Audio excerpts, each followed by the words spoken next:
Ladies and gentlemen, welcome back into the Haven. It has been a week since we've last seen you.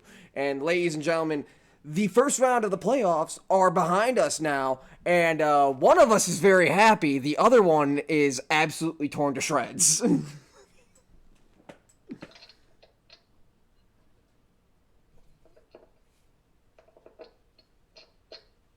uh, Ken, Ian. are we going to get started? Yep. We're going to start with some news. We kind of skipped that last week, but there's not that much to go over. So, with that being said, let's get started. As it looks like, for those of you that were following, Zay Flowers was not a participant in that Ravens game this past weekend. We'll go over that result later. But they were down a pretty significant piece of their offense. Yeah, obviously with Zay Flowers missing, wasn't really much of a factor as Baltimore kind of still just went in and laid belt to ass on Pittsburgh. But nonetheless, going forward, I would imagine that they're going to want to have Zay Flowers back in that lineup. Yeah, I think moving forward, especially with who they play next, which we'll touch on here shortly, they will probably want to be at full strength for that. It looks like there was some returns for Buffalo as wide receiver Amari Cooper and linebacker cornerback Terrell Bernard were both indeed active for the Broncos game. So they both come back, and obviously, guys, as we all know, Buffalo ends up, absolutely eviscerating Denver, which was to be expected. But nonetheless, Denver breaking their playoff drought, that's big news. But the Bills looking to be more at full strength moving forward. And you know what? They're going to need it, especially considering who they have in the next round. Big news out of KC specifically, as the Jets have requested to interview their defensive coordinator, Steve Spagnuolo. Interesting. So Steve Spagnuolo, possible new head coach of the Jets. Possible As future well head as coach. as well as potentially going to the Raiders could be an option, as he is also being interviewed by them at some point as well. And you know what? While we're on the topic of interviews, I actually have another piece of news to throw in. The Bears have interviewed Mike McCarthy for the head coaching position, which right when I thought that the Bears couldn't hire anyone stupider than Matt Eberflus, they go and interview Mike McCarthy. It looks like Clay Kubiak will be the new offensive coordinator for the 49ers next season. As we all know, Kubiak name has been linked to the Houston Texans as well as the Denver Broncos, with I believe his dad coached for those teams. Yes, I do believe so. There was an interview in place for the Bears to interview Mike Vrabel for head coach. Yeah, that was a rumor going around. There's a lot of rumors going around where I live about who's going to be the next head coach of the Bears, whether it be Ben Johnson, Mike Vrabel, or Mike McCarthy or whoever. But I mean, Mike Vrabel obviously has recently been. Wasn't he just recently named the new head coach of the Patriots? We'll get to that. Um, yeah, there was a lot of people being interviewed by the Bears and the Raiders, as well as the Jags, who were interviewing DC Brian Flores, currently with the Vikings. Interesting. For those that may not know, the Rams wild card game was indeed moved to Arizona due to the LA fires. Yeah, obviously, terrible, terrible thing of what's going on in California right now. Prayers go out to all the families affected by these fires. Nonetheless, the Rams come out with a big win over Minnesota in the first round. Commanders OC Cliff Kingsbury has been interviewed by both the Bears and the Saints to potentially become their next head coach. Yeah, Cliff Kingsbury is another name I've been seeing get thrown around on social media. Not just linked to the Bears, but quite a few teams, actually. Very true. Let's see. as of week 7 or 18's Players of the Week, they were given defensively to Chargers safety Derwin James and Seahawks defensive lineman Leonard Williams. Okay. Anthony Weaver was interviewed by the Bears earlier. Tom Telesco has been fired as GM from the Raiders, so he leaves the Chargers, goes to the Raiders, and is now out from the Raiders as well. What are the he was fired like? How bad do you have to be at your job in order to get dumped by the Raiders? I told you this off stream, but to let the others know, the viewers know, both him and the head coach were supposed to be okay, but Brady said, fuck those guys, get them out of my building, and so they were out of his building. Yeah. Brady's like, nah, they're trash, get them out of here.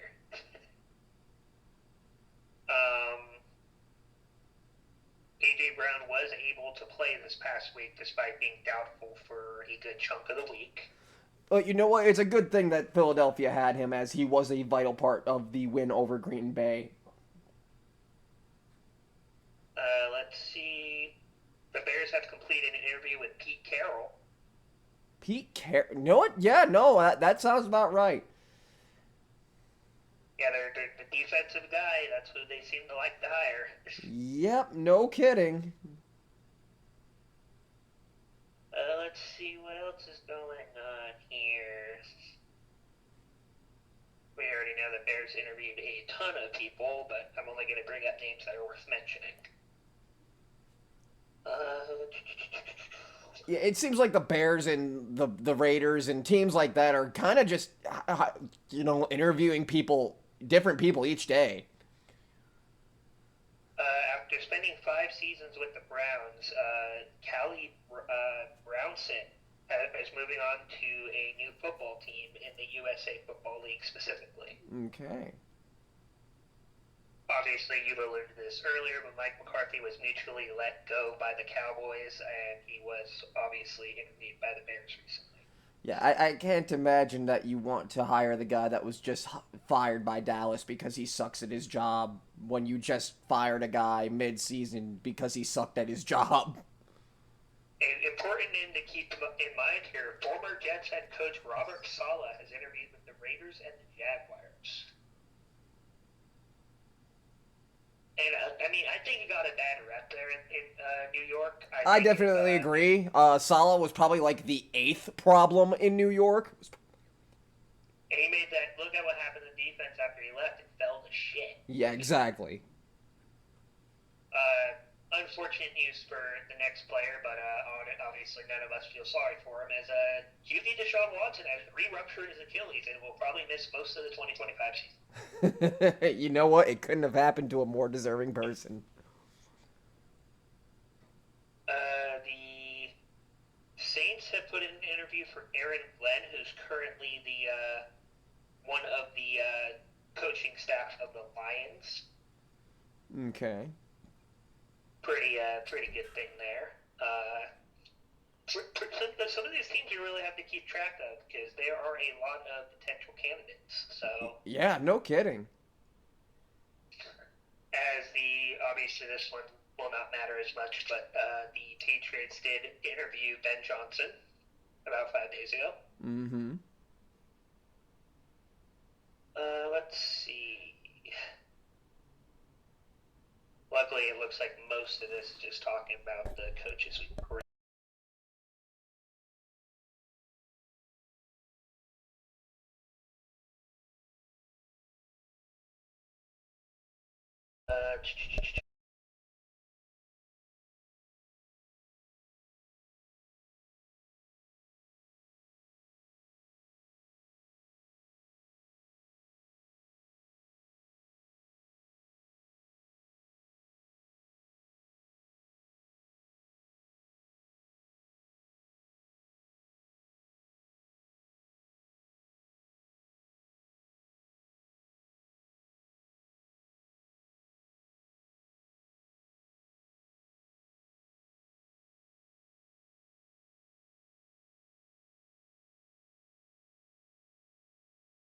obviously you already mentioned this, but I'll go ahead and mention it now.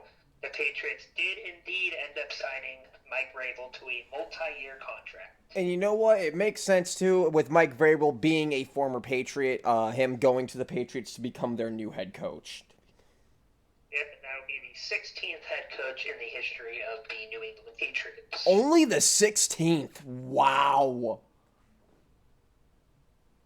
You gotta think too, for 20-ish years of that, it was Bill Belichick. So I mean, you're not wrong, but like that is a low number considering how old that team is. Yeah, damn, that's quite impressive. Unfortunate news out of Philadelphia is linebacker Nakobe Dean has suffered a serious knee injury and is expected to miss the remainder of this year, as well as part of next season. Well, we already have players being ruled out for parts of next season, if not the entire season. Yep. Obviously, we have some games to go over here, so I'm not going to talk about what happened down there.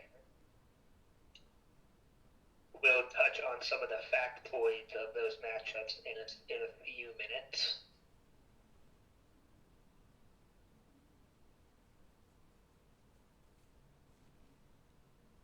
Okay.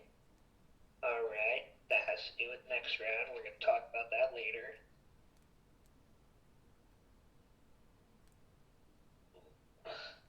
Okay. Doesn't matter there. Jeff Ulrich did complete an interview to remain the Jets head coach. I doubt he does, but I guess that's worth mentioning. Yeah, I can't imagine a world where he remains the head coach either. Mostly because he's not buddy-buddy with Aaron. Yeah, he's definitely not buddy-buddy. He was just a temporary puppet for him. You know who's going to be the next head coach of the Jets? It's going to be Mike McCarthy.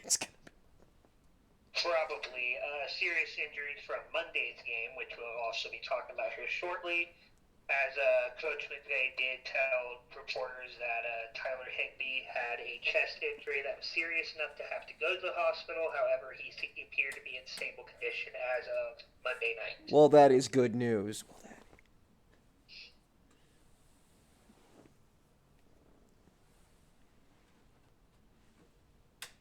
Alright, let's see.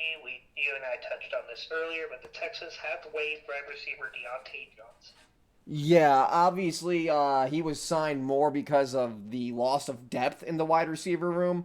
And, you know, obviously he wasn't very good. Yep, another weird thing is the Steelers are signing Skylar Thompson, former Dolphins backup quarterback. Interesting. The Lions have two people returning for this crucial playoff matchup in David Montgomery and CB Terrian Arnold. Uh-oh, guys, the Lions are starting to get back their players. Does this spell the end for the rest of the NFC? I don't know, but we'll have to wait and see. The Colts are scheduled to host a game in Berlin this next season. Interesting. So we're going to have the Colts in Berlin next season. Yep. Do any idea on who they'll be playing in Berlin? It's not confirmed yet who they're playing, just that they'll be hosting a game. Okay. Arthur Smith did interview with the Bears today as well. These head coaching candidates just get worse and worse. Vance Joseph is interviewing with the Jets. Okay, that one's halfway decent. And the Giants have fired defensive pass game coordinator today, as of just 22 minutes ago. So let me check out a chapter, make sure there's nothing else that needs to be reported on, but that might be it for the news. Quinn Ewers has officially declared for the draft. Obviously, the Texas quarterback. Mm-hmm. But I believe that's about it there. All right. Well, then, from there, why don't we do the top 5 of each statistical category, like you said you wanted to do? Yep. Here we go. And then we'll hop into So the predictions for the next round, and then we'll. top 5 for passing yardage was Joe Burrow with 49.18. No surprises there. No surprise. Yeah, they were behind a lot. So Jared Goff with 46.29. Jared Goff. Jared Goff. Next, number 3 being Baker Mayfield with 4,500. Hey, just goes to show Baker Mayfield been having one for the career books this year. Geno Smith had 4,320 yards. Okay. And then Sam Darnold rounds up the top 5 with 43.19. You know, the only person I'm surprised to see in that list is Geno. I mean, that's fair. Geno was not expected at all. Top 5 for touchdown getters, however, we had Joe Burrow, no surprise again, with 43. We had Lamar Jackson with 41. We had Baker Mayfield with 41, by the way, with the Lamar Jackson. We can cut this running back bullshit out finally, probably. Most likely. If you're still set on Lamar as a running back, then I'm sorry, you just don't know football. Jared Goff had 37, and then Sam Darnold had 35. And just because I like to point out some of the more negative stats, let's talk about the highest interceptions real quick before we move on to the... And I already know what one of the names is going to be. Jordan Love. With 16 picks, you have Kirk Cousins. Wow. You have Baker Mayfield, who also had 16. Wow, okay. I did not... I don't remember Baker throwing 16 picks, but probably because he's also throwing like 9 touchdowns per game. Geno Smith has 15. More and believable. Tied at 12, we have Sam Darnold, Jared Goff, Will Levis, Bo Nix, Brock Purdy, Anthony Richardson, C.J. Stroud, and Jameis Winston. Yeah, not thrilled to hear my QB's name mentioned in the same breath as Jameis Winston. Next up, we have rush yards. We know who the top 2 are, so Barkley and Henry, obviously. Yeah, no duh. We have Bijan Robinson at 3. By the way, obviously, Saquon had 205. Derrick Henry was basically just behind him with 1921. We have 1456 by Bijan. Jonathan Taylor had 1431, and then Jahmyr Gibbs had 1412. Okay, then. Next, with touchdown getters here, we had actually a surprise at the top here as James Cook had 16. That is a surprise. Wow, okay. We have Jahmyr Gibbs also at 16. We had Derrick Henry at 16. We have Josh Jacobs at 15. And we have a tie at 14. The one is not a running back. It is actually Jalen Hurts who has 14. Okay, then. Bijan had 14, and then Kyren Williams had 14. So, there's some surprising names up there, I think, but not a ton. Yeah, no, definitely a few up there. Next up, we have receiving yards, who obviously Jamar Chase led the way there with 1708. Was it even close? I mean, come on. The next closest guy to him was Justin Jefferson with 1533. So yeah, not remotely close. Then we had Brian Thomas Jr. with just under 1300. We had Drake London, who nearly had 1300, and then we had Amon-Ra St. Brown, who had 1260 something. Which, I mean, that's pretty expected from a guy like Amon-Ra. Yeah, absolute psychopath. All right, next we have the touchdown leaders, led by, again, Jamar Chase, who won the Triple Crown, for those that might not know. The man we're going to be talking about a little bit later in Terry McLaurin, who had 13. We have Amon-Ra, who had 12, and then we had a two-way tie, Mark Andrews with 11, and Mike Evans with 11, who, by the way, missed 4 games. Imagine being Mike Evans, missing 4 games and still finishing top 5 in Dog, for touchdowns. real. You gotta be built diffy. You gotta be. Next up, let's talk interception leaders. We have Kirby Joseph from the Lions with 9. We have obviously one of the best free agency pickups in Xavier McKinney with 8. We have Humphrey and Iron Murphy, who all had 6. They also had a 4-way time at 5 with Kalen Bullock, Amani Hooker, Dante Jackson, and Derek Stingley Jr. One of your boys is up there. Hell yeah. Then we can do field goals too, I guess. Well, hold on. Before we go to field goals, what about sack leaders? I'm gonna get to that. I have to go to defense, and I actually have to look around for that. So, Chris Boswell made 41 out of 44. What a fucking beast, by the way. We have Brandon Aubrey, who is not as automatic as we thought he was, with 40 out of 47. We have Cameron Dicker, who made 39 out of 42. We have Jason Sanders, who made 37 out of 41. And then we have your kicker, Kyrie Fairbairn, who made 36 out of 42. So both our kickers representing some of the top Yeah, guys. definitely. Both our kickers are pretty money. I'm not gonna lie. Pretty money. All right, let's see if I can find sack leaders here. There's fumbles. Let's do forced fumbles just because I'm here. TJ Watt had 6. Zach Bond had 5. Sear Franklin had 5. And then there's a 5-way tie at 4 with Jesse Bates, Jonathan Greener, Nick Herbig, Fred Warner, and Quincy Williams. I mean, is there really any surprise that TJ Watt is the leader in forced fumbles?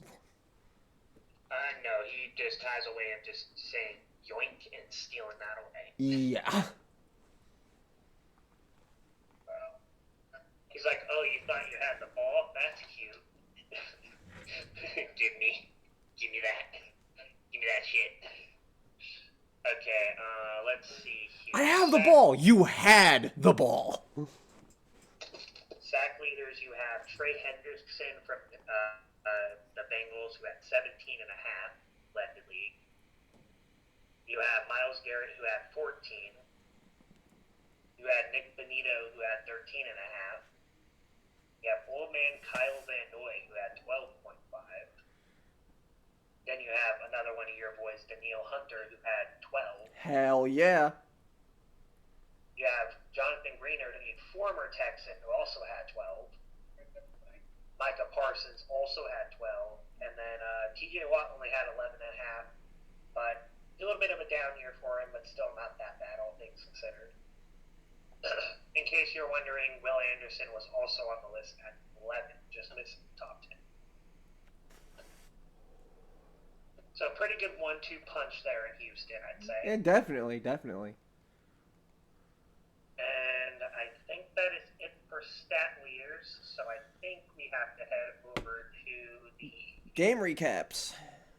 The game recap. So we have it kicked off with obviously LA at Houston. Yeah, not a fun game. I don't know what you're talking about, Ken. That was a very fun game. Game, I will literally add you to my list during my segment if you don't cut that shit. That was an awesome game. What do you mean? You want me to go in on you next?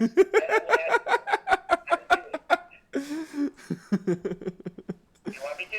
I can add you. You're not part of Guys, in case you haven't figured it out, my Houston Texans were able to defeat Kenny's LA Chargers in the first round of the playoffs to advance to the divisional. Yep. All I'm going to say here is pretty short and sweet, I think. LA Fires broke out just before this. They lost a couple days of preparation, I'm pretty sure. Which me and you know a thing or two about needing preparation for games. So, Yeah. Obviously, I'll tell you when I was pretty sure it was over. It was on Friday when literally every media source was like, they're going to win. And I'm like, we're going to fucking lose now, aren't we? And you know what? Another thing that I'm going to say contributed to this loss for your guys' team is, you know what? Justin Herbert just did not look like Justin Herbert. Yeah, that was interior O-line was just letting people. We saw it with C.J. Stroud when everyone was able to just get to him. He was not the same either. And fortunately for us, and you know what? Yeah, and you know what? Yeah, I'm definitely going to agree on that. Both offensive lines were letting people through for free, but at the same time, I don't know about you, but at least for me personally, I kind of expect more out of Herbert when he's under pressure. Considering his past with offensive lines and his luck as far as that goes. I mean, the dude spent how many years under a Brandon Staley called offense? Like, I don't know. Like, Jay Herbo just did not look like typical Jay Herbo. And part of that is due to the offensive line, but part of that is also just he didn't look like himself. Yeah, well, it's a mentality thing. When you're getting hit early and often, it's a little bit hard to get into the groove of things. And I think that's what happened. I think they got to him pretty early, and unfortunately the line was not able to give him enough reps where there wasn't someone right in front of him to get that. Because, I mean, watching the game, you and I both did for maybe a chunk of it, but there was basically pressure like the second we snapped. I mean, that was for both sides. That was for both sides of our offense. C.J. Stroud obviously taking a few sacks and throwing a few picks. Same thing with Justin Herbert. It was a very sloppy football game, but at the same time, it was very physical. It was a very physically played football game, and that's what I enjoy about it. So next we have Pittsburgh losing to Baltimore 28-14. By the way, for spotlight players on that first game, you have to give one to Ladd McConkey. He was literally the entire offense. And then for Houston's side, I gotta say probably Derek Stingley. No, you have the last was probably the guy I'd say is the other spot there. Next up with the Pittsburgh and Baltimore. You and I already know what yeah, no, Baltimore just kind of came in and laid belt to ass. I don't know what's up with Baltimore. In the regular season, they just turn into the Browns when they play the Steelers, and then come the postseason, they go in and obliterate them. The standard is the standard, as we like to call it. Agreed. The standard is the standard in Pittsburgh. All I'm going to say when it comes to Pittsburgh, y'all should have started Justin. You might have had to be slightly coaching. Because Russell Wilson was throwing air the entire time. Yeah, it was not a good showing for us at all. Spotlight player, really, Baltimore is the only one that here, and Derrick Henry had himself a game. Expectedly, but still. All right, next up we have the first of the Sunday games where Buffalo beat down the Broncos 31-7. Yeah, no, not a pretty showing by Denver. Nonetheless, Denver. I personally, I think Denver fans are just happy that they made it to the dance. Yeah, I feel like the Chargers and Denver fan base was kind of the same. But right now, it was supposed to be a rebuilding season. Got a winning season. Got no playoffs, so we're at. A little factoid about that Houston game for those of you that might know: C.J. Stroud is the first Houston quarterback to win multiple playoffs. I would also like to point out that C.J. Stroud has been in the NFL for 2 years and has the same amount of playoff wins as Dak Prescott. Also, Houston has more wins than the Cowboys since 2002 when they were. I'm just saying, C.J. Stroud's been in the league 2 years and already has the same amount of playoff wins as Dak Prescott. Is there any question on who the real Texas team is? I'm not saying Houston's the new America's team. But I'm saying we're America's new team. Next up, we have a game that you and I both enjoyed because Dan did it prove us right. A 22-10 win for Philadelphia against Green Bay. Yeah, no, Green Bay did not look good at all against Philadelphia. You know what? And, I kept saying it to all the Green Bay fans. You're going to be a first-round bounce. You're going to be a first-round bounce. We can beat the Eagles. We beat them we almost beat them in week 1. Almost. And that was week 1. This is the playoffs. I don't know how else to break this to you, Packer fans, but you were never making it past the Eagles. Not in any sort of alternate dimension. No, nowhere. Nowhere in any sort of reality were you ever making it past the Philadelphia Eagles, especially considering you lost to the Chicago Bears at Lambeau on Week 18. Also, I want to point out that even if that hadn't happened, you were going to play a Saquon Barkley that just got the rushing record ripped out of his hand. So you were not winning that game. Here's my question to you, Ken. And you know, this is I feel like it's finally time that we have this talk. Jordan Love is overrated. Well, you and I have been saying that. Oh, well, I mean, I'm not saying that we haven't been saying it. We've been saying it for the longest time, but I think it's time that we, as football fans, as a collective, no matter what team you're a fan of, we all need to come to the agreement that Jordan Love is severely overrated and the Packers are severely overpaying him. Yeah, I mean, Jordan Love is good for half a season the last 2 years and doesn't do much of anything else other than that. I kept saying it after last season. He plays like a star for half a season, but played like dog shit the first half. And you guys go and throw him that much money? You guys are brain dead. All right, so yeah, spotlight was Saquon for one side. Green Bay didn't really have a spotlight because they sucked. Next, let's get to the upset and best game of Wild Card Weekend as Washington takes down Tampa Bay 23-20. Yeah, this was a fun game to watch. I ain't even gonna lie. Jaden Daniels and Baker Mayfield were out there putting on a show. Yep, and I mean, Tampa had it. Baker fumbled, and then Washington just took it from there. But Washington had to poke it out, and for those that might not have watched it, Baker Mayfield trucked over Bobby Wagner earlier, and that was funny. He broke like 4 tackles at one play. Hey, like we've been saying, Baker Mayfield been having an MVP type caliber season. Unfortunately, he fumbled at the wrong time, and Jaden Daniels, aka Offensive Rookie of the Year, I don't care what anyone says, led Washington down the field and got that game-winning field. Yeah, no, and I'm just gonna throw this. No. I'll save this for later on my segment. You know. Next up, we have what we were expecting to be a much better clash as the LA Rams manhandled the Minnesota Vikings 27-0. Yeah, and at a neutral location, no less. LA with a big win, and I don't know, the Vikings only losing to 2 teams all season and then not even making the divisional round. That just seems to be, to me, like that is like the most Minnesota Vikings thing ever.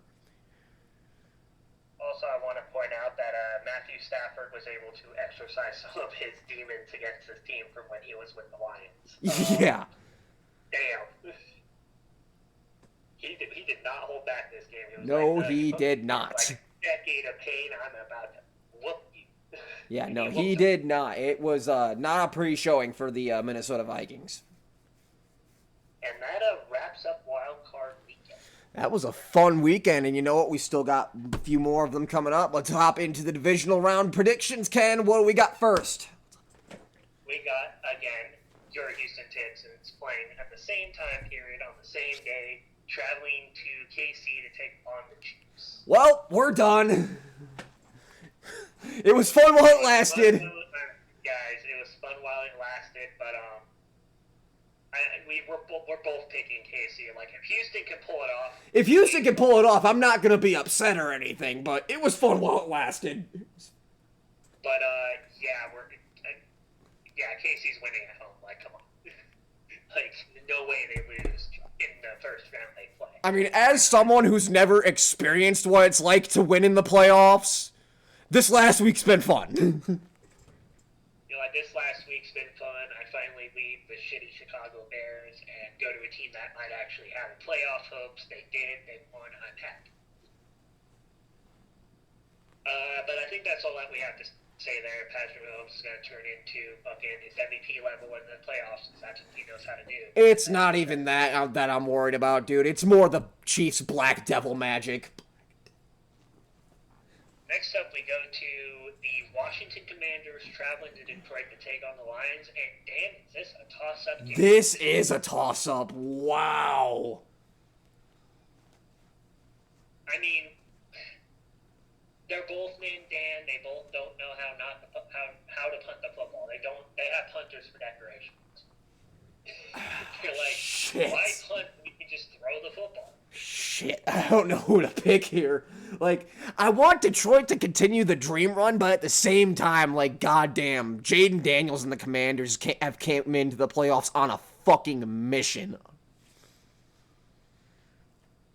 Yeah, and like, if you think about it, we're going to get to these last two games, but, I mean, there might be a third showdown in Philadelphia that might be waiting.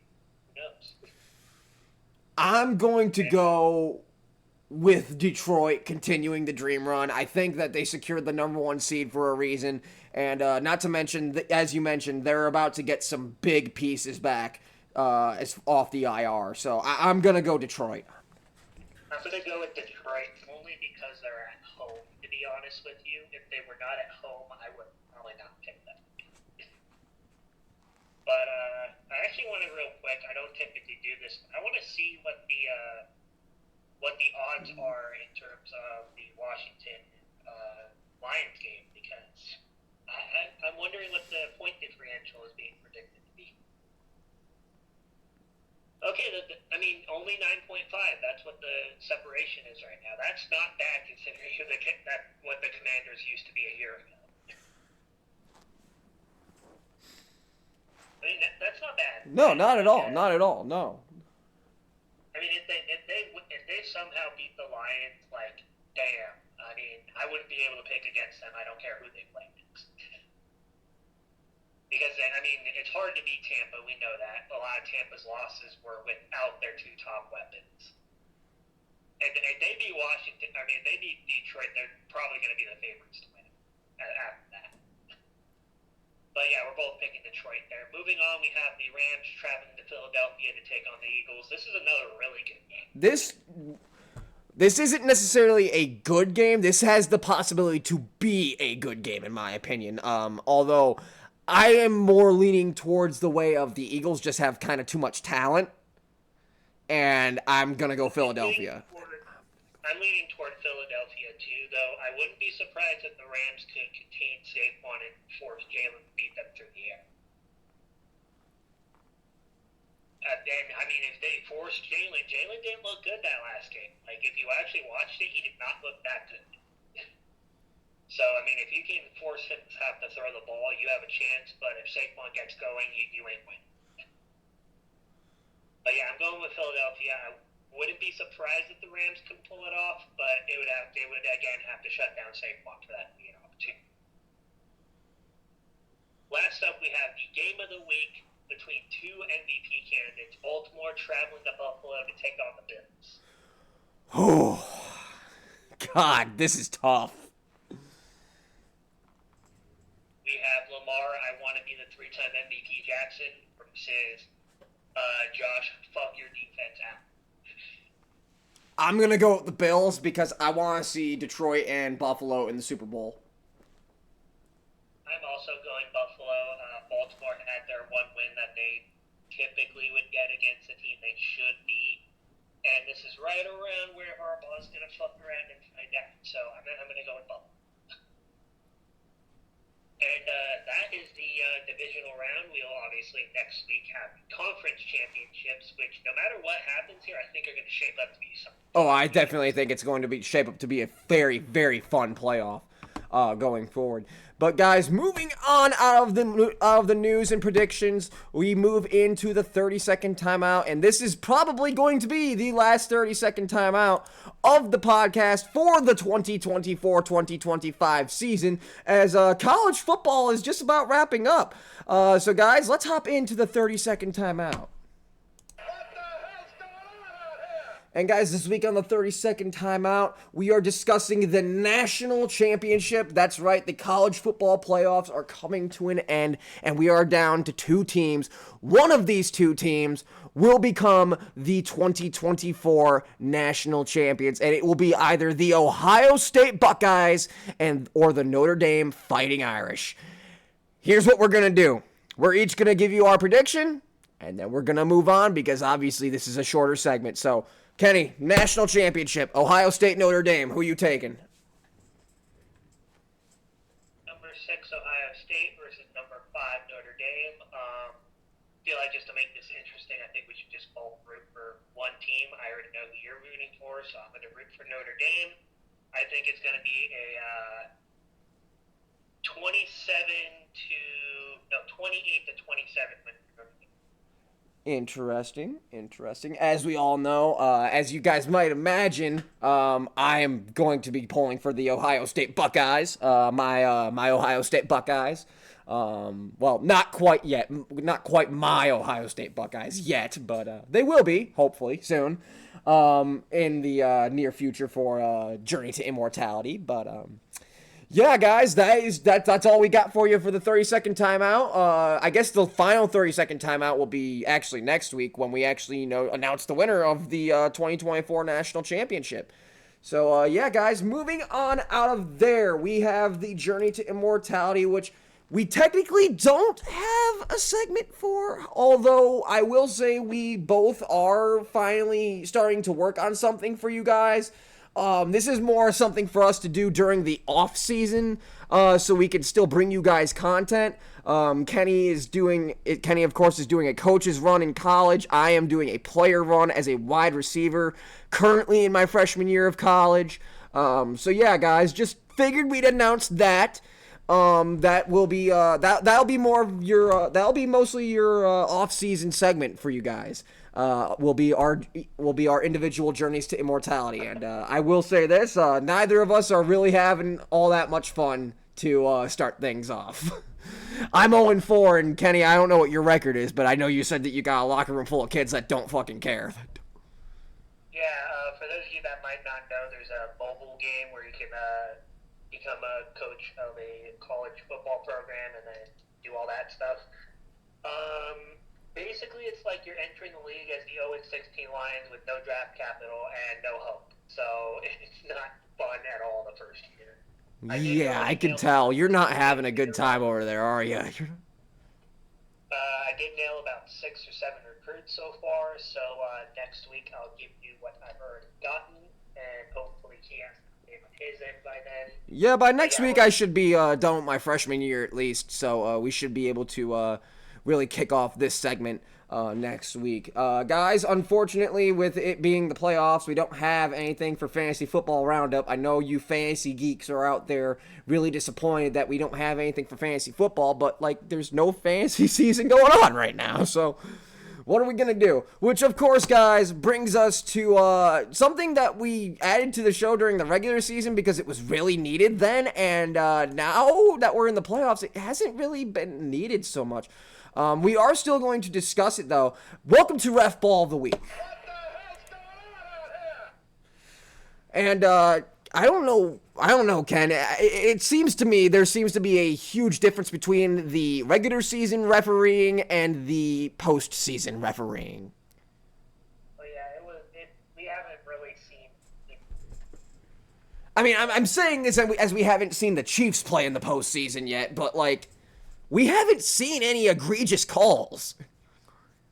We really haven't. I scrolled through Twitter for the last couple of days, just kind of seeing if there was anything to even point out. There really isn't, other than the usual holding calls, but there's nothing big. There's no helmets that weren't called, unnecessary roughnesses that weren't called. It was just nothing. I could not find anything worth talking. Yeah, no. So it's definitely a weird week for Ref Ball of the Week. So guys, that really does it for Ref Ball of the Week. Like I said, just kind of a strange difference between the postseason and regular season. Moving on, guys, we have a player from the Washington Commanders for the player spotlight this week. So guys, let's hop into that. All right, we are discussing Terry McLaurin. Scary Terry. We all know him and love him. He was the guy without a quarterback for his entire career. Finally has Jaden Daniels, and damn, does he look fucking happy to have him. He definitely does. Obviously, he is a wide receiver of the Washington Commanders. He played college football at Tame-SZN's Ohio State. Whoop whoop! And was selected by Washington in the 2019 NFL Draft. In 2024, McLaurin set the team record for most touchdown catches in the season with 13 and earned a second-team All-Pro honors. The fact that he only got second-team proves how good the first team is. Like, come on. Agreed. Obviously, he is a second-team All-Pro from this year. He's a two-time Pro Bowler both in 2022 and this year. He was on the All-Rookie team of 2019, and he was a national champion in 2015 as well. Hell yeah. Represent. Let's see. Early life, McLaurin was born September 15th, 1995. That means he's a little bit older than me. He's just a little bit older than me, too. He's older than me by, 3 years? He's older than me by about 6 months. So, not that big of a gap there. Well, I mean, to be fair, most of the players in the league are our age now. In Indianapolis, Indiana, he won the state's Mr. Football Award in 2013 while playing football for the Cathedral High School, specifically.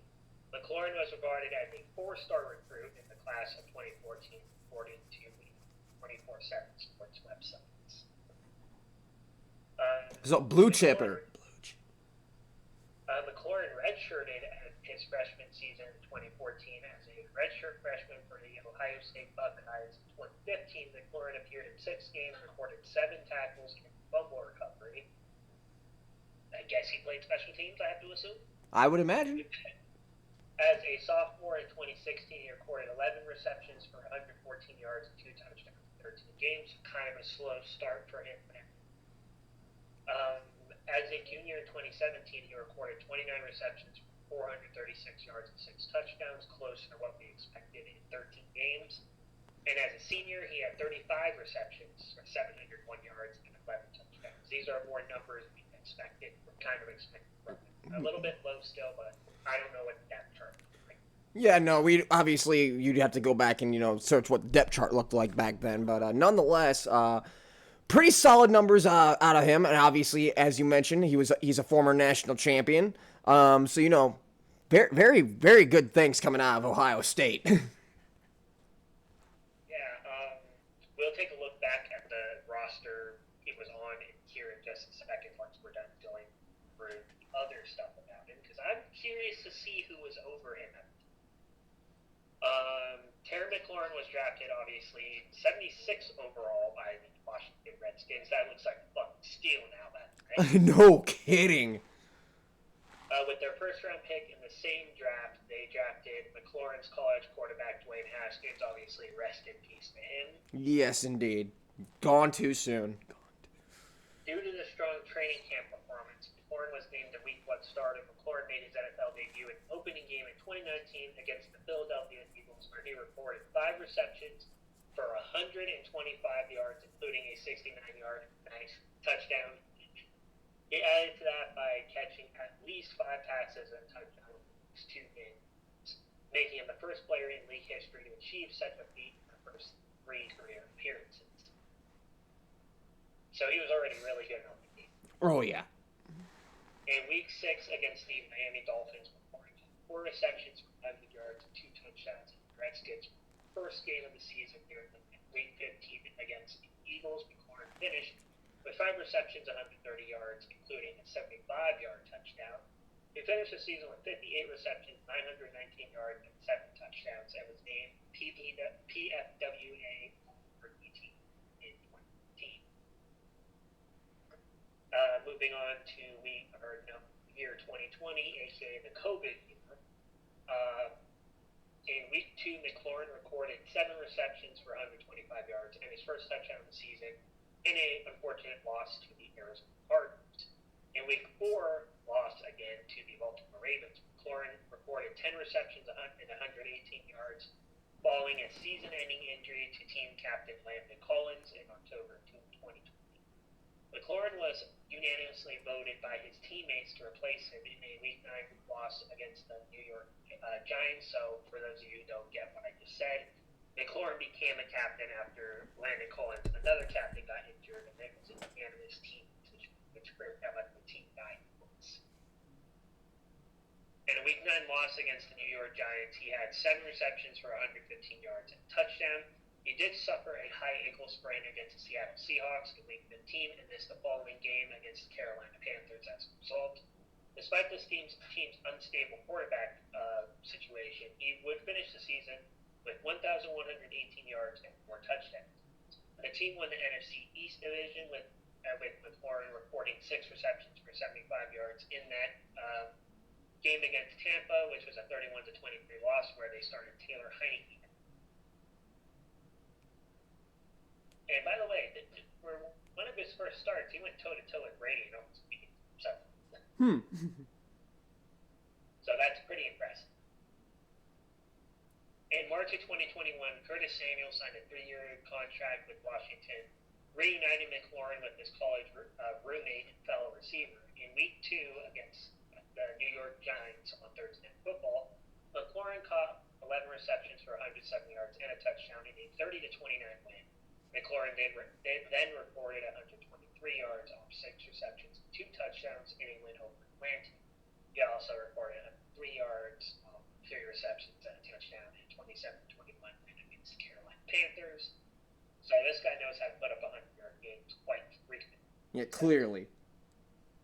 McLaurin, however, did go out of the Week 14 game against the Dallas Cowboys due to a concussion in the 2021 season. McLaurin started all 17 games. He did end up reporting 77 receptions for 1,083 yards and 5 touchdowns.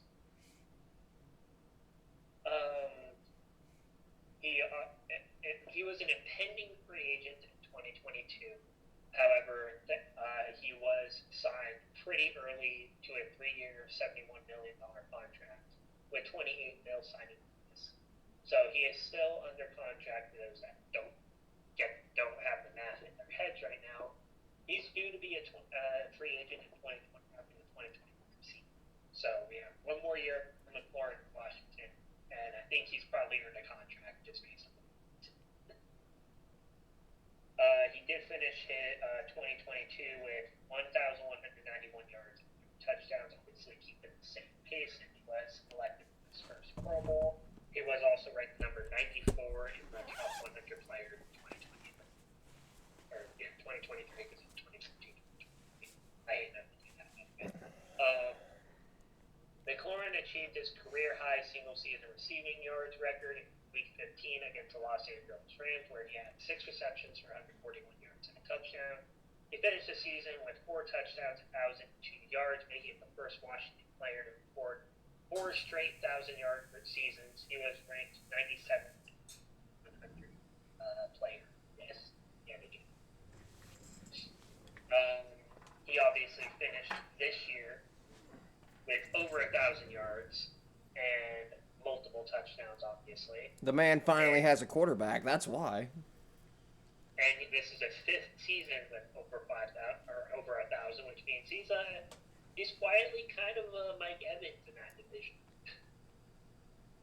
Both of them knowing how to put up stats no matter who's throwing them the football. His current stats for his career is 6,379 yards, 38 touchdowns. He did fumble and lose that fumble, but he did have a career high with an actual quarterback, 13 touchdowns this past season. So he gets a quarterback, and who knew he still plays good and even better than. Yeah, crazy. Kind of crazy. McLaurin has been called several nicknames during his stint in the NFL. Obviously, Scary Terry being the most recognizable one.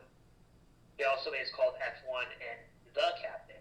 He established the Terry McLaurin Foundation to help disadvantaged kids in the Washington metropolitan area. He also has a cereal named after him called Terry McLaurin's Crunch Time. Didn't know that existed. Now I do. That's actually something I wish I knew before. I am going to check real quick about that wide receiver that you're part of with when he was in Ohio, because I'm kind of wondering why his stats were kind of low to begin with. So, yeah, give me just a second. Hopefully nobody has a problem with that. Looks like they had Braxton Miller. I mean, Michael Thomas was on the team at the time, so I guess there's that. Paris Campbell, Noah Brown, one of your former players there. And that's about it for at least wide receivers in 2015. So he was part of a team with a few guys there. I do need to check 2016 because the stats were kind of low then too. And obviously this is part of the player spotlight, guys. We don't normally do this, but I am curious to see who else was there that made his stats as low as they were. They had obviously Terry McLaurin, Noah Brown was still there, Paris Campbell was there, and that's about it for 2016. I'll check one more, but after that, if it's nothing significant, then that'll probably wrap things up for this segment. Obviously, for those of you who are obviously a bit newer to the program, watching it for the first time, obviously player spotlights will not be happening after the Super Bowl, obviously, because the season's over. But yeah, the Johnny Dixon, I have no idea who that is. This is when Terry McLaurin was actually like a local point, and it makes sense because I don't see anybody that's better than him on this roster. So, yeah. But that does wrap up the player spotlight right there. All right then. Well then, that brings us to the closing segments of the show. We have the personal segments, and this week's are gonna be fun. Of course, we will be starting off with Kenny's, as we always do. Guys, welcome into Charged Up. Alright, so, real quick, I'm going to step outside because I'm going off, and I don't need the entire restaurant to hear me. And as I said to Tame, I'm not going to be mentioning really anything about Houston because I don't need to. These are just teams that piss me off, and Houston didn't actually piss me off. If anything, they just gave me somebody to root for against the Chiefs that I actually like. All right, Tame, I told you to make sure you either put a warning physically up, or I'll give you a second to give them a bit of a warning here about what they're about to hear. Yeah, guys, cover your ears. Kenny's about to use some very vulgar language. If you have children, please escort them out of the room. Okay, so let me start with my team first, so we can work up a little bit. Obviously, I did cover my team a little bit during the recap. What this did do, in my opinion personally, is it did show us what we needed to address in the offseason. And with a coach like Harbaugh, I know we're going to be able to address it. With the GM that we got, I know we'll be able to figure things out. So again, I'm not mad at a loss because obviously we got here, we weren't expected to get here, and I mean, copy and paste for us what we said about the Broncos, and it's basically the same difference. Both have established coaches. We both know what has to be addressed now. And obviously, I have faith in Harbaugh figuring out who and what to get without overpaying. Another thing I want to bring up real quick, having to do with the Chargers, is Khalil Mack is thinking about retirement. I wouldn't blame him if he did retire. He's been in the league for like 11 years now.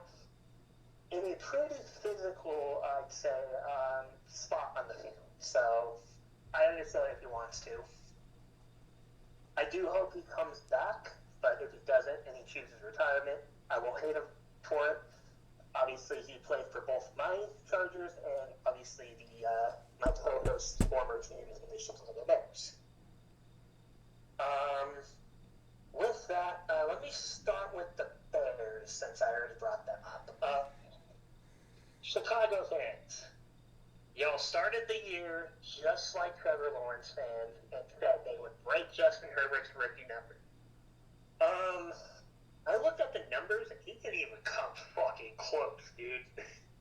You wanna know? No, I'm sorry, you want to know what record he broke that Herbert had? Or that Herbert didn't have that he has now? Being sacked more times than he did. So there you go, you guys are right. He did do something more than Herbert. It just wasn't the thing you wanted him to. Just like Chicago always does, obviously the co-host here can attest to this, they always make sure you think they have something good, then they don't have something good, and then guess what? The next 2 years, they're still not going to have anything good. The only difference this time, Tam, is they're hiring a coach after the first season they have instead of after the third. So who knows? This one might go differently. I doubt it will because, again, it is Chicago. But I was going through TikToks, which for those of you that might not know, that's about to be banned, maybe. But with that being said, I still see Bears fans acting like they had that Washington game in the bag. No, you guys had it in the bag. I'll give you that. Then your cornerback decided to taunt the crowd instead of paying attention to the fucking play on the field. And then you guys left that up because he tipped it in the air instead of swatting it down.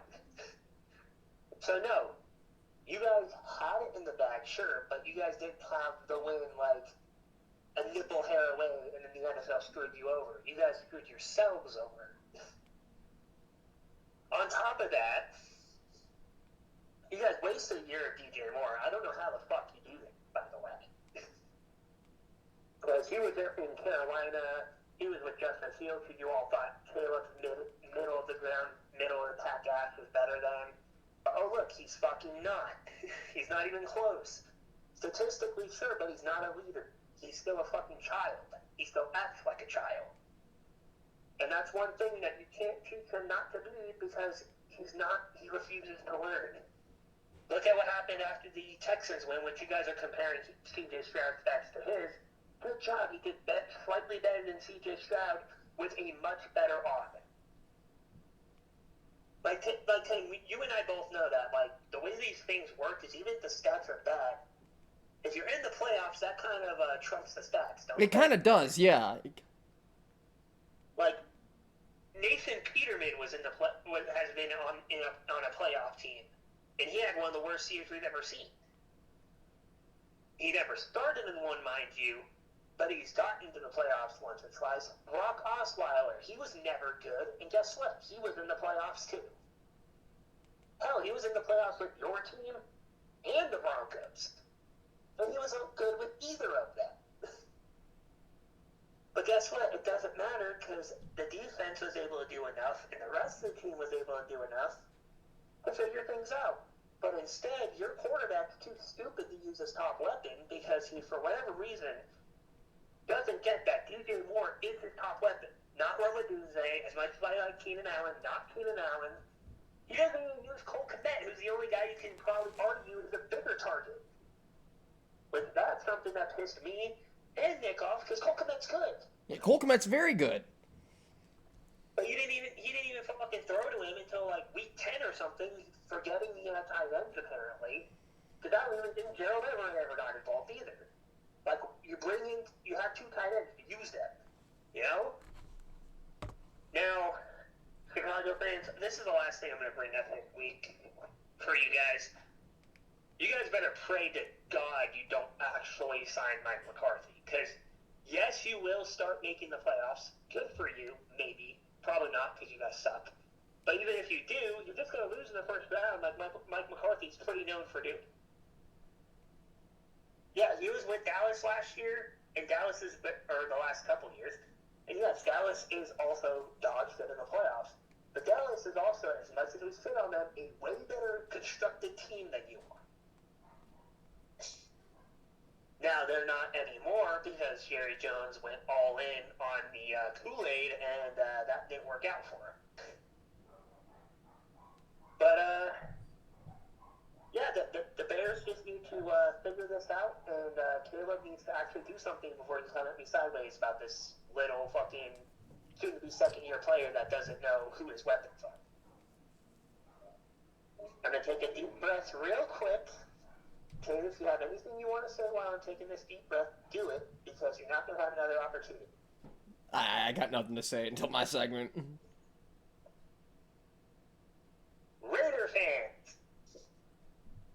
seen many of you post on TikTok after us and the Broncos lost in the playoffs, acting like you're the biggest dogs in the yard for some reason. Let me give you guys a little history lesson. Or, no. Let me do a math lesson, because we both know you guys aren't properly educated. Well, you all probably dropped out of school because most of your fan base, just like most of your team, are fucking criminals. So allow me to enlighten you. 5 and 12 is worse than 11 and 6. I understand that your brains don't quite work to the same capacity as mine, so let me explain it. Those numbers, when 6 is first, and the two-digit number of any kind's on the other side, that means it's bad. That means you suck. That means you don't get to talk.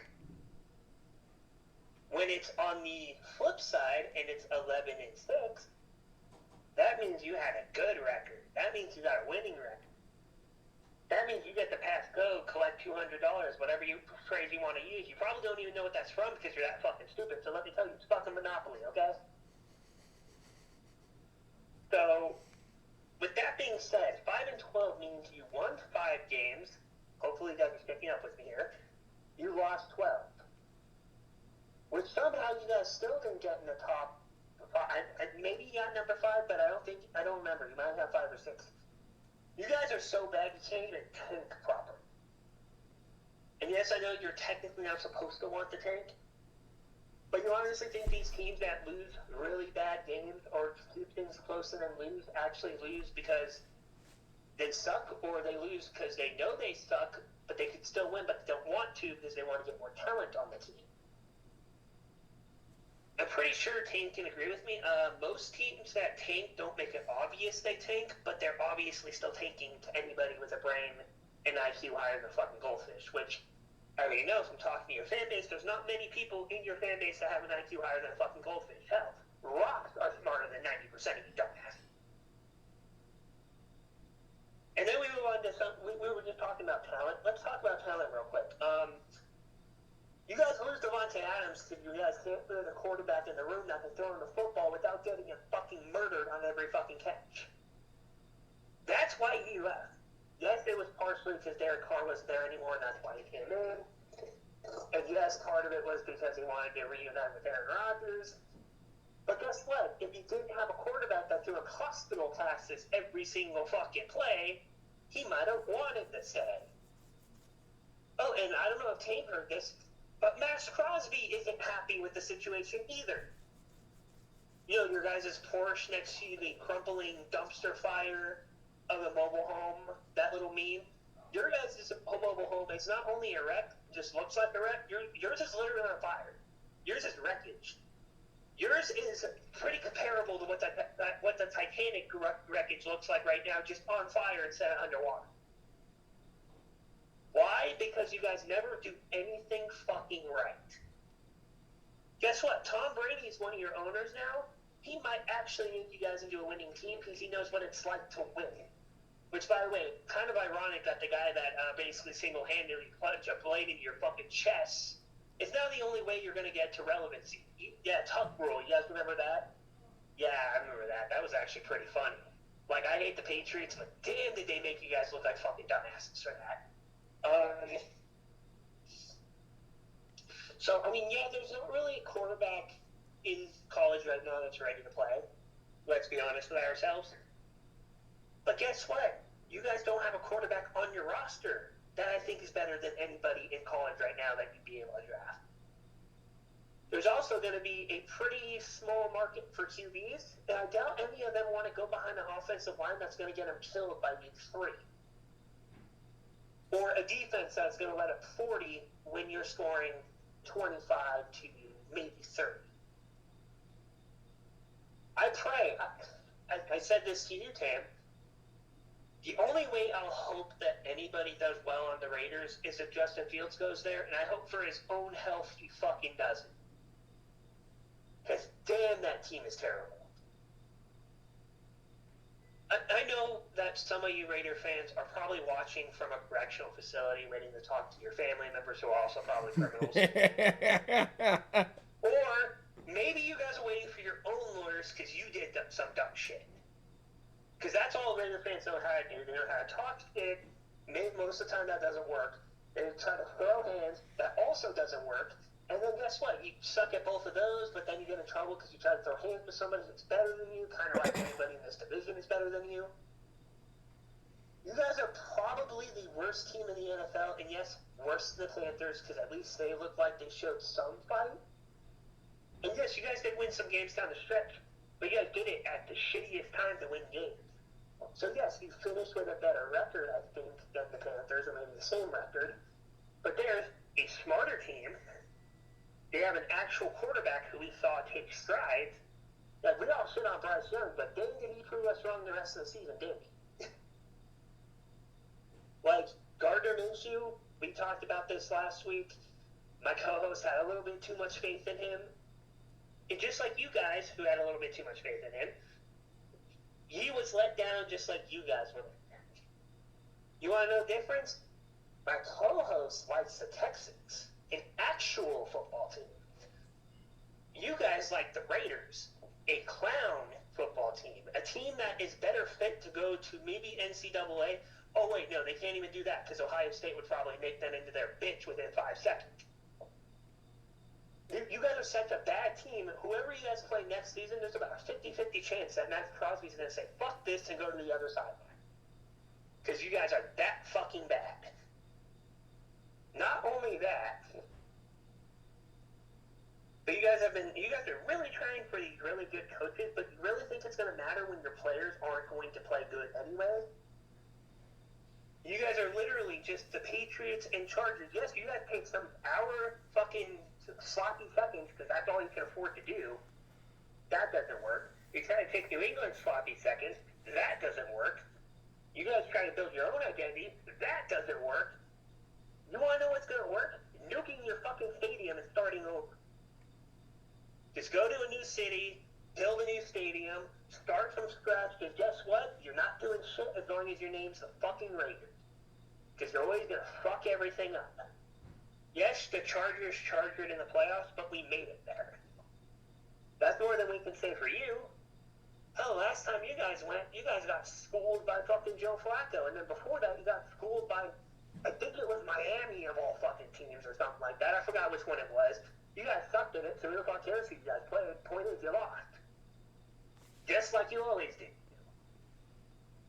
Now, on top of that, I saw a few fans like, oh, we do so much better against Houston. No, you wouldn't have. Houston would have blown you guys out probably 63 to maybe 3 if you're lucky, and they would have given you those 3 out of 2. Yes, C.J. Stroud would have been sitting on the sideline talking to his defense like, no, guys, you got to let him score. Come on, just one. Just one time. And Daniel Hunter's like, why the fuck would we want to do that? Just 3 points. Just three. Fine, we'll give them 3, but then we're going to kick their asses for 30 more as soon as they're done scoring that 3. Okay. That's literally how I envision the Texans beating the shit out of you guys. They would literally give you pity points just so they can kick your asses harder. They'll give you that little bit of hope. Oh, we scored 3 points. We can get back into this. And then they're going to kick you in the face just like everybody else does. You see, you guys are like Henry Ruggs. So stupid that you can't keep it situational. Him running, doing his bullshit crimes that he did, and yes, he did them for those of you that are still in denial. You guys are that car he slammed into.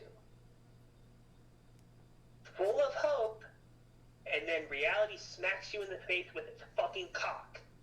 Just like most of your fan base is used to getting their faces slapped with actual cock. And yes, that probably happens all the time to your fan base, because again, you guys spend a lot of your time in jail. Prison, jail, maybe even a few other places, who knows. But point is, you guys have been trying so hard to be good, but you're never going to be.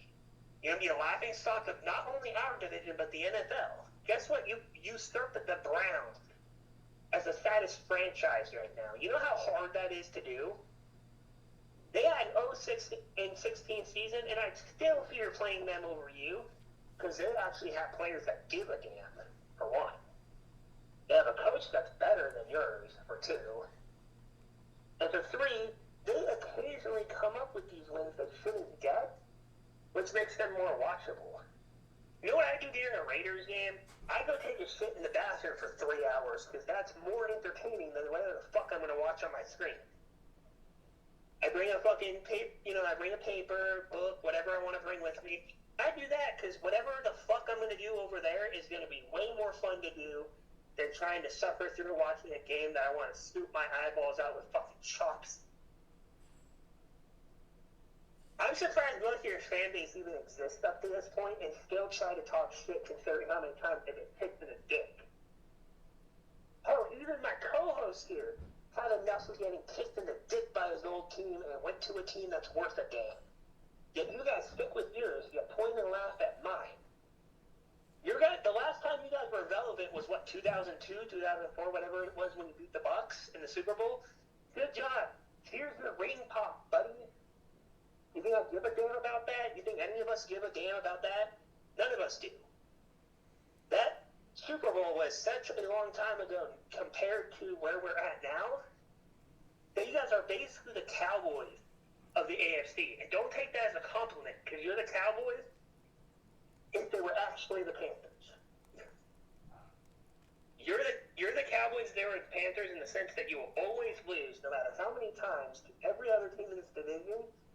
But when they get eliminated, you'll act like it's your time to puff out your chest and say you're right about them. You might have been right about who was winning those games. I doubt you guys predicted anybody but the Chargers to win that Texans game because it must have cheated us. You're brainwashed, so you'll follow whatever the media tells you to do. The media decides what you guys think on pretty much a constant level. And that to me makes it kind of hilarious, actually. And you guys brought up the wildfires. Yes, Tame. By the way, they brought up the wildfires as a way to bash us, right? Who does that? Oh, right, Raider fans who can't find an actual argument, so they gotta flash their rusty-ass ring in my face and talk about the wildfires like that has anything to do with football. It doesn't. You want to know what the wildfire represents? Anywhere that's on fire is where a Raiders fan should have been standing. Because at least then, we can nuke some of the stupid off this planet. That's how bad your franchise is. I don't normally wish harm upon people, but you guys are that fucking brain dead that I feel like the national IQ for everybody in every state that has Raider fans in it would go up about 30 points just for you guys not existing anymore. And here's the thing, you guys can't even be fucking organ donors because you guys drink yourselves into a fucking stupor probably all the fucking time because of how dog shit you are. So none of your fucking organs are even worth anything. So you gotta throw your body to decompose in the bottom of a fucking lake or something, because that's all you're good for. Algae, maggots, whatever you want to use. That's all you're good for. Their homes until your bodies deteriorate, just like your sorry ass franchise, into obscurity, which they're currently sitting in. You guys should learn that by now. You're not anything more than a footnote in history at the moment. You're literally the team that I would wipe my shit on if I had a chance to. Because that's all you are too. You're shit. You're always going to be shit. You're never going to be anything other than shit. If anyone tells you differently, you should just call them a liar, because it's not true. It's that simple. Hell, you know what? They should hire the McCaskies. They should. Because it's just like the McCaskies. They're past their time and could have never been in the NFL to fucking begin with. That's my segment. Eat shit, Raiders.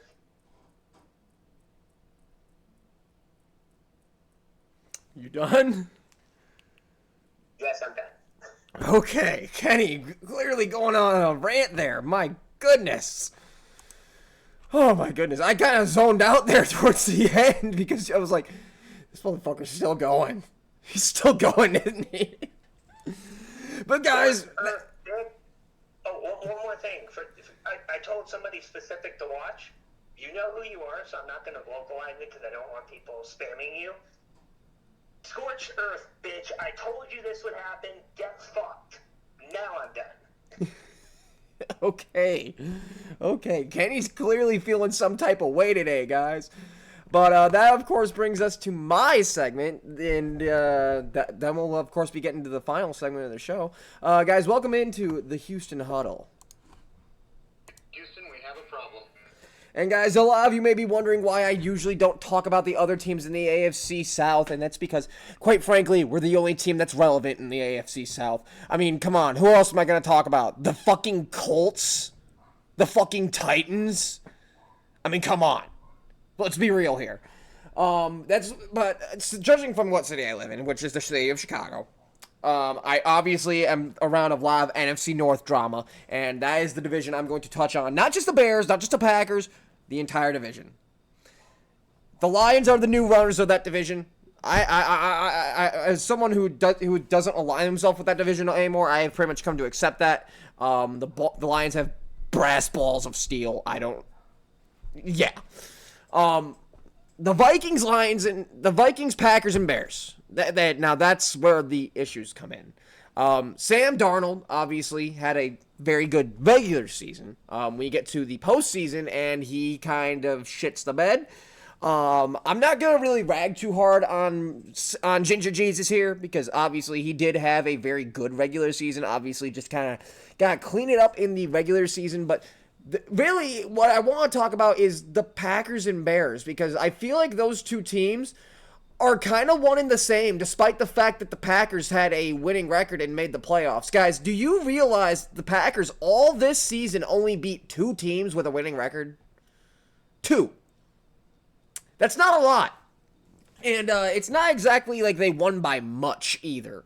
This was a team that I was, again, saying was going to be a first-round bounce, and they were. And not to mention, when you go 1-5 in your division, the same as what the Bears did, and you still fancy yourselves as deep playoff runners, like, what are you guys doing? What kind of drugs are y'all on up in Green Bay? Because I want some. Because y'all clearly on a different plane of thinking that y'all were going to actually go deep into the playoffs. Moving on from there, back to the city I live in, Bear fans, obviously, I have a lot of them on my social media because of where I live, and, a lot of my friends out there, again, I say friends, but again, these are just mostly people I see on social media, but so few of them are my friends. Why are y'all so set on going on social media and lying to yourselves? Like, I don't understand. Why are y'all so set on going online and lying to yourselves that Caleb is hated by the media instead of just admitting that you were wrong and that he was severely overhyped out of the draft? I don't understand it. Yeah, that you guys use comparisons like comparing him to Jordan Love, which that's not a high bar. Comparing Caleb Williams to Jordan Love is like the battle for the golden trash bag. Okay, you're still trash. It's just you're prettier trash. I mean, I don't understand it. Like I said, y'all just be online posting stupid shit, and either y'all are just dumb enough to lie to yourselves like that, or it's just clickbait. And some of y'all, I'm very concerned that it's not just clickbait. I'm very concerned that a lot of y'all are actually believing what y'all post. The media does not hate Caleb Williams, okay? No one hates Caleb Williams, except for maybe me and Kenny. But no one in the media hates Caleb Williams. He was just overhyped. Stop trying to convince yourselves that Caleb Williams is worthy of being in the rookie of the year conversation, because he's not. Compare his stats side by side with Jaden Daniels, the likely winner of the Rookie of the Year award, and you will see that Jaden Daniels is light years ahead of Caleb Williams. Light years. I like I said, that's all I really want to touch on. As for my personal team, the Houston Texans, like I said, it was fun while it lasted, but I don't see us beating the Chiefs this coming week. I mean, how are we supposed to beat both the Chiefs and the refs and Black Devil Magic on top of that? I mean, beating the Chiefs and the refs is hard enough. Beating all 3 of them, that's just insurmountably impossible. Yeah, like I said, being a fan of this team definitely was a fun ride. It was good while it lasted. This last week was amazing, getting to actually experience what it's like to win a playoff game. But like I said, it's likely coming to an end on this Saturday afternoon. And as much as I'm disappointed about that, I will not be disappointed if my Texans somehow pull out a win and become the saviors of the entire playoffs. And because I can guarantee you, if we beat the Chiefs, everyone's gonna be pulling for us to win the Super Bowl. Everyone's going to be pulling for us to win the Super Bowl. And I just want to say that there is room for everyone on the Houston bandwagon if we knock out the Chiefs, because fuck the Chiefs. That's all I really got for my segment, guys. Moving on from there, we have the final segment of the show. The segment the show is named after. And, guys, we have co-fuck-ups of the week this week. So, guys, welcome to Fuck-Up of the Week. He fucked up. Kenny, who we got for Fuck-Up of the Week? Let's start with the one we already talked about earlier in Sam Darnold. You just fumbled a massive bag, my friend. Yeah, no kidding. Like, Sam Darnold may have fumbled his chance to be the starting QB at Minnesota next season. I mean, dude, the last 2 weeks, if you had put up even something remotely close to a fight, you might have still gotten a bag. But you rolled over and died the last 2 weeks. I mean, old habits are hard to break, but like Sam, we really thought you were free. You were finally out of those habits. What's happening, dude? Now this does open the door to maybe we'll do this as one of the segments during the before the Super Bowl, but after the championship game, maybe we'll do a segment about this. But this opens the door. If JJ's not ready, who's going to come in? Because I think Kevin O'Connell basically said without saying that his time there is probably up. So, I mean, if JJ's not ready to go, who knows who goes there? I mean, I don't know if you'll have a problem with it or not, but if he doesn't stay in Pittsburgh, I wouldn't mind seeing Justin Fields on Minnesota. I wouldn't either, low-key. And, that you fumbled the bag, you're opening the opportunity for somebody else, and with how you fumbled the bag, who knows if you ever gonna get a job anywhere else other than obviously a backup, but that's on you. Yeah, no. Like I said, I really do hope that we can see a Sam Darnold redemption arc after these last 2 weeks. Perhaps next season. Because obviously, this season has been very out of the ordinary for Sam Darnold outside of these last 2 weeks, and he's been playing absolutely out of his mind. So, like I said, I do have my fingers crossed, and I do hope the best for the guy, because the kid's only 27. I mean, he's not that old. Yeah, and I mean, he's obviously not that old. You can still develop him, and then on top of that, if you sign him, I don't think he's going to require much. He might want a multi-year deal, because obviously he probably wants to get some type of payday, but he's not going to be asking for 4 years, $300 to $400 mil or anything. You might want a 2 year, $60 mil or $40 mil or something. Yeah, that sounds more realistic, to be honest. But honestly, there's a lot of teams that can realistically use him too. I mean, honestly, look at the team that you were just ragging on for like 20 fucking minutes. Look at the Raiders. I mean, Sam Darnold on the Raiders. I mean, it could work. I mean, it's better than both QBs you have combined right now, and it's better than whoever you're going to probably be able to draft, too. You just need to get him some protection so he doesn't get hit every play. But anyways, we're going to move on from Sam Darnold. We obviously both hope he finds elsewhere to play and does get another opportunity. But let's talk about the guy we were both right about since basically day one. The fuck-ups of this, the other fuck-up being the Green Bay Packers. Jordan Love and the Green Bay Packers. And just like Caleb Williams, it doesn't even feel good being right about Jordan Love. Like, the fact that these fan bases continue to lie to themselves about their quarterback, like, obviously, I have a very good quarterback. I'll throw that out there. But I've also been very vocal about my quarterback's struggle, his sophomore slump this season. I don't know why these fan bases continue to lie to themselves and convince themselves that they have a franchise guy when really he's just kind of mid. Like, Jordan Love has now back-to-back seasons turned in half a season of good football and the other half absolutely fucking atrocious football. And yet the Green Bay Packer fans are somehow going to convince themselves that he is a franchise guy. I don't get it. I think it might be reverse Stockholm syndrome almost. You're so used to having a great quarterback that every single one. Maybe it's because they're paying him too much and they don't want to admit that they're overpaying him. I don't know. Like, Packer fans got something wrong upstairs in their heads right now because, like I said, and ask any of the other 31 fan bases in the NFL, and they're going to tell you that Jordan Love is not a franchise quarterback. You ask a Green Bay Packer fan, and they're going to sing the praises of Jordan Love until your ears fall off. Yeah, I mean, they overpaid him. He's one of the top paid quarterbacks up there with a guy like Justin Herbert and a few other ones that have proven to be good for the duration of the regular season at minimum, throughout for the most part. Yes, obviously, people like Herbert and a few others don't have the playoff success, but they at least show you can get a full season of great play out of them. I would also like to point this out. Jordan Love had 11 interceptions this season. If Jordan Love didn't miss 4 games this season, I guarantee you he would have been one of the league leaders in interceptions. I guarantee it. Yeah, he's only 5 out from that, and I mean, I'm sure in 4 games he can throw 1 per game minimum, plus probably another extra 1 and at least 2 of them. Probably. Yeah, like I said, I guarantee it. He would have been on that list if he was healthy the entire season.